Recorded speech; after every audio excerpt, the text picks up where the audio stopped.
So one has to understand that to get peace, we have to go beyond this mind. This mind is the one which reacts and creates problem for us, makes us believe into things, and we are conditioned. We are not free people. Free people to understand what is reality.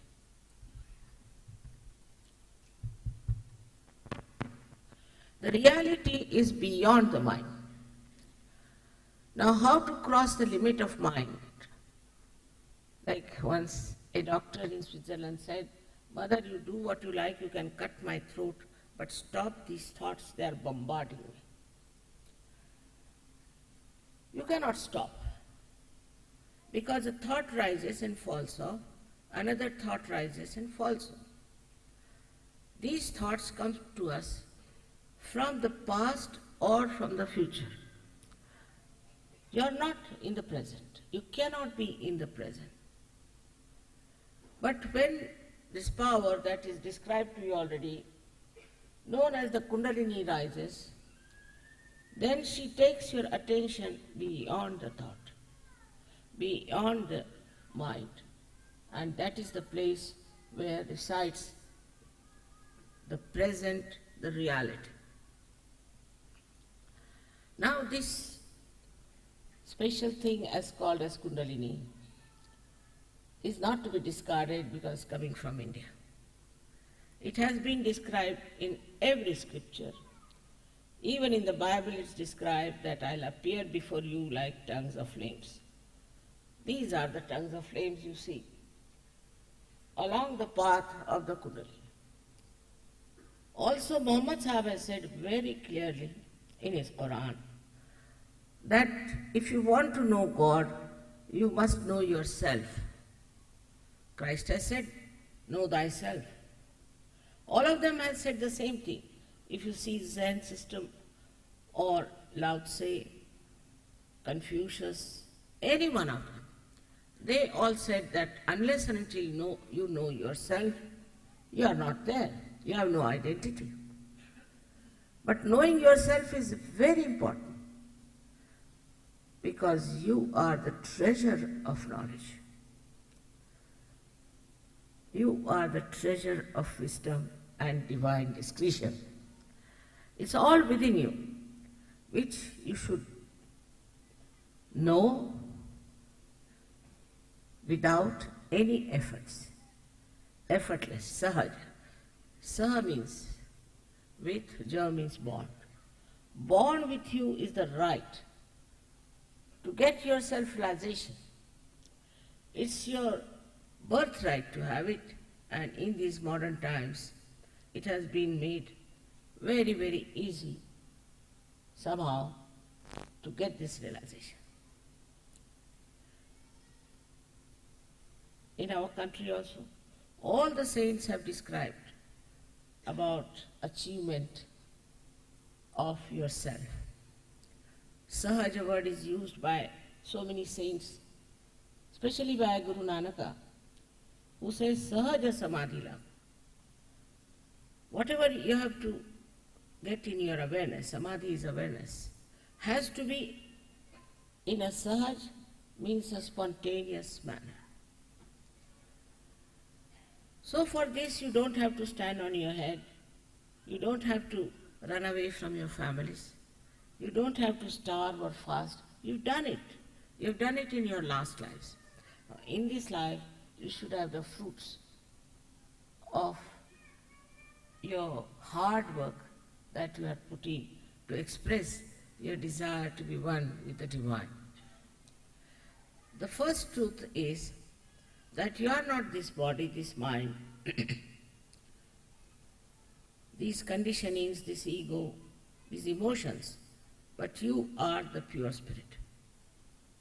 The second truth is very much evident, but we are not bothered to know it. For example, you see these beautiful flowers, beautiful trees all around. It's a miracle. See, every tree is different, every seed is different, and all flowers are different, their fragrance is different. It's a miracle that is created, but we take it for granted. If you ask a doctor who runs your heart, he'll say it's autonomous nervous system. But who is this auto? Who is the one who does it? They don't know. At the most they can say it is autonomous nervous system. Beyond these systems, we have the system here of these three channels. And these three channels, left and right channel, look after your right and left sympathetic nervous system, which are responsible on the right side for your physical and mental activity, on the left hand side for your emotional activity. In the center, there are these two sympathetics. They form a loop like this, and the chakras, the centers, are created. These centers are responsible for our physical, mental, emotional, and spiritual being. But when we start exhausting whatever limited energy it has, then we start developing either physical, mental, emotional, or spiritual problems. If somehow we can save these centers from a state of jeopardy, we can solve the problem of physical problem, of say, mental problems, and also emotional, spiritual problems. You can diagnose a person on your fingertips, because these fingertips, 5, 6, and 7, are denoting your centers within yourself. They get enlightened.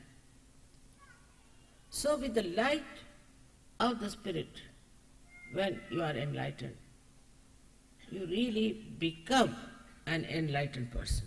It is not just a certificate, I am this, I am that. It is something that happens to your awareness. The first thing that happens, as I told you, you go beyond the mind, that you become thoughtlessly aware. In Sanskrit we call it nirvichar samadhi. It is an instant happening. Maybe the modern times are such that the kundalini rises like a jet. And in thousands of people it has worked out. But to establish that situation of thoughtless awareness, you have to meditate at the most for 10 minutes in the evening. But immediately you will feel absolutely peaceful. You will feel like a witness of the whole drama that is going on. And with that drama, you will be able to see that there's nothing to be afraid of, nothing to be worried. Because you are out of that problem, you can solve it. Like if you are standing in the water, in the sea, and it's turbulent, you see the waves rising higher and higher, you are frightened. But supposing you can get into a boat, then you can watch the same scene with such attention and with enjoyment, because you know it cannot hurt you. But supposing you can jump into the sea because you are a great swimmer, you can save many others. So in the second state, where you become doubtlessly aware, you become all-powerful because you can give realizations to others. It's like one enlightened light or a candle can enlighten many candles. You can give realizations to many people.